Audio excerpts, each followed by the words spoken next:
والعصر إن الإنسان لفي خسر إلا الذين آمنوا وعملوا الصالحات وتواصوا بالحق وتواصوا بالصبر.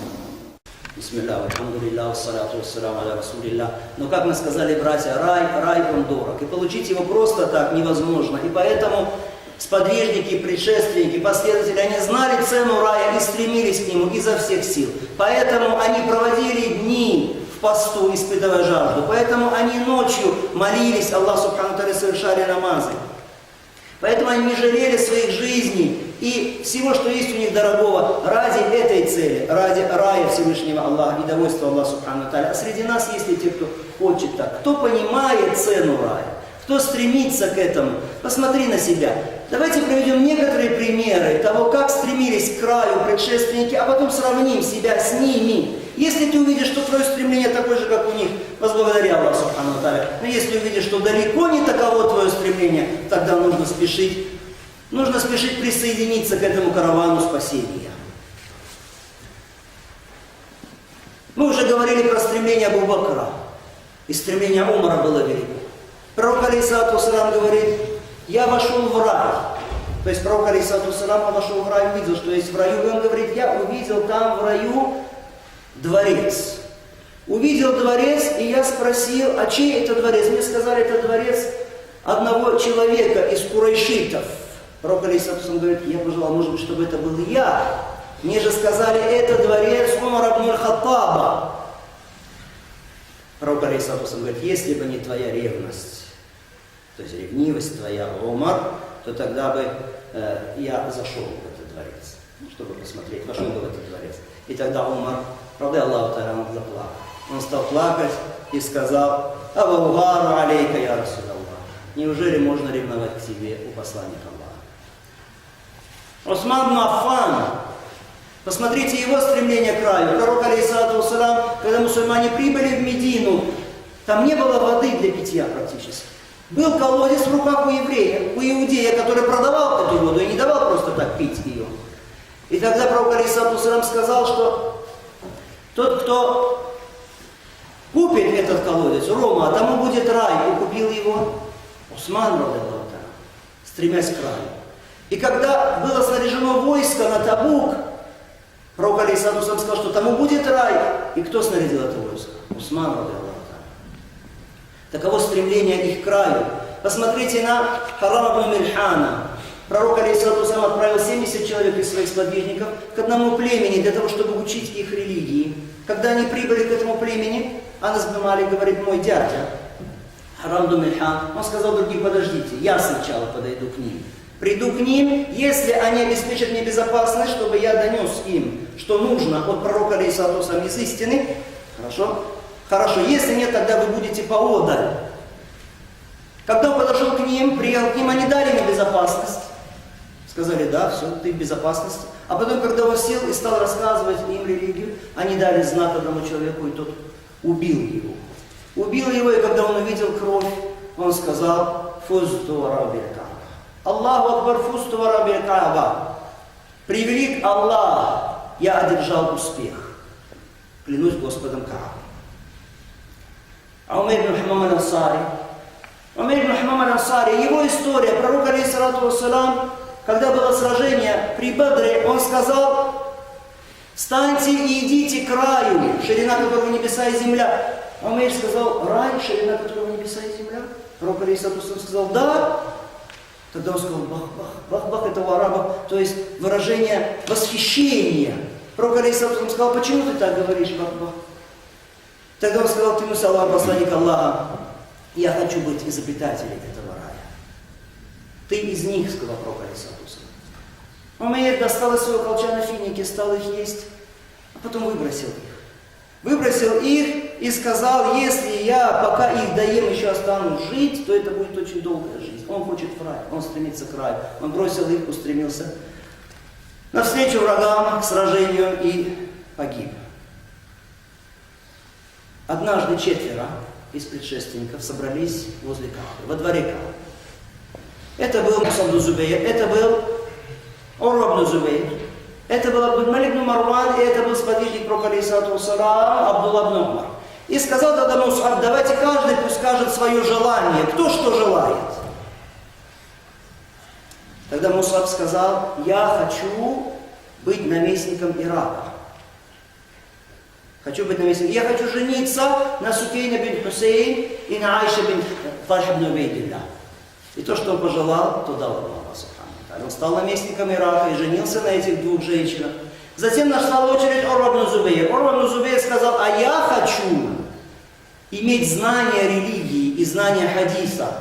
И Аллах субхану ва тааля дал ему. Он был племянник Айши. Сколько хадисов он передал своей тете. И он стал одним из 7 факихов Медины. Абдуль-Малик ибн Марван сказал: а я хочу быть халифом.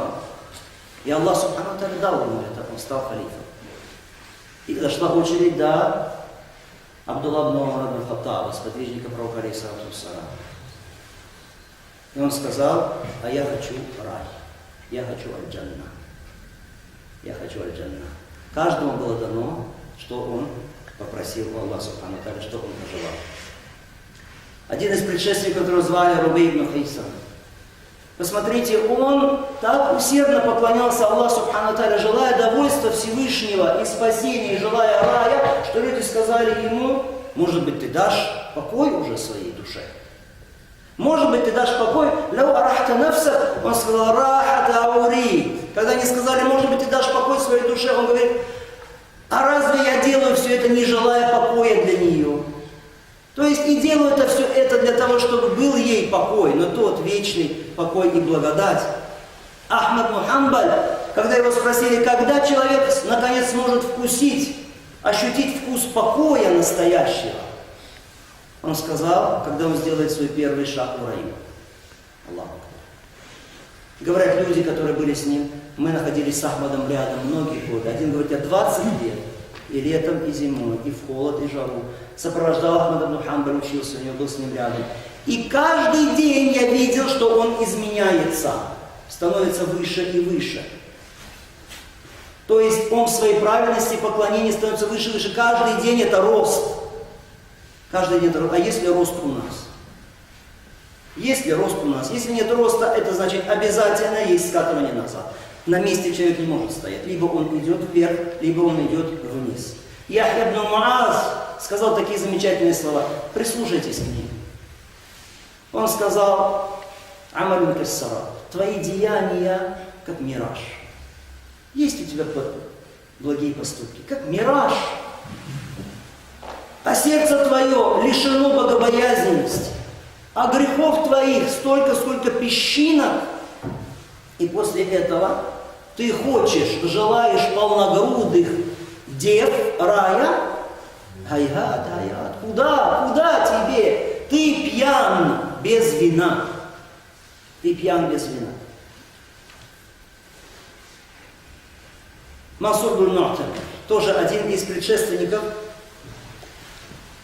Был у него сосед. У соседа была дочь. И вот дочь однажды говорит своему отцу, она говорит: о, отец, на крыше у Мансура была какая-то доска все время водружена. А сейчас я ее не вижу. Куда делась эта доска? Что сказал ей отец? Отец сказал: доченька, это была не доска. Это был Мансур. Мансур, который выстаивал ночные намазы. То есть он с таким смирением стоял в намазах и выстаивал их, что эта девушка думала, что это какой-то шест или какой-то стол. Посмотрите, это только некоторые примеры того, как стремились предшественники к раю. Женщины, и женщины были таковы. Была у одного из предшественников, который звали Хасан ибн Салих, была рабыня, невольница. Он продал ее. Она когда оказалась в этом доме у новых хозяев, она ночью проснулась и сказала: сала, намаз. О, жители дома. Они проснулись и сказали: а что, уже фаджр? Что, уже заря наступил, утренний намаз? Она сказала: а вы что, молитесь только, обязательные намазы совершаете только? Не совершаете дополнительных намазов? Потом она пришла к Хасану, к своему бывшему хозяину, и сказала: ты меня продал плохим людям. Плохим людям они совершают только фарз, только обязательные намазы. Верни меня обратно. И тогда он вернул ее обратно. Итак, братья, заканчивая нашу хутбу, мы скажем, что рай — это есть высшая ступень. Чтобы подняться на эту ступень, для этого нужно проявить много усилий. Путь в этот рай, он непрост. Он окружен различными вещами, которые могут быть неприятны для нас. Хотя бы начните с того, что придите на утренний намаз в мечеть. Да, встать, совершить омовение, идти утром, когда хочется спать, в мечеть. Да, это сложно, но пока ты не оставишь то, что любимо твоему навсу, и не пожертвуешь то, что дорого твоему навсу, ты не заслужишь рай. Невозможно заслужить наслаждение через наслаждение. Говорит Ибн Тайм, все разумные люди из всех народов единодушны в том, что заслужить наслаждение и покой невозможно через наслаждение и покой. И поэтому пророк алейхиссалату вассалям сказал, ад, он окружен страстями. Страстями. То есть удовлетворяй свои желания, как хочешь, тогда попадешь в ад. А рай, он окружен трудностями, преодолеть которые тебе нужно, чтобы попасть в этот рай. И путей для попадания в рай, их много, Аллах Субхану ва Тааля раскрыл много дверей нам для этого. Это уже, конечно, тема другой хутбы. Пусть Аллах Субхану ва Тааля сделает нас из тех, которые стремятся к его раю. Те, которые имеют правильное знание, правильное убеждение, которые привязаны своими сердцами к Всевышнему Господу, которые не тяготеют и не пытаются укорениться в этом мире. Те, которые терпят невзгоды на пути Аллаха Субхану ва Тааля. Те, которые сдерживают свой гнев. Те, которые прощают, те, которые проявляют благоразумие и сдержанность, те, которые правдивы, те, которые делают добро людям, те, которые удерживаются от тех страстей, которые зовут их души. Вассалаллаху салям аля набийна Мухаммад ва аля алихи ва сахбихи аджмаин. Вальхамдулиллахи раббил аламин.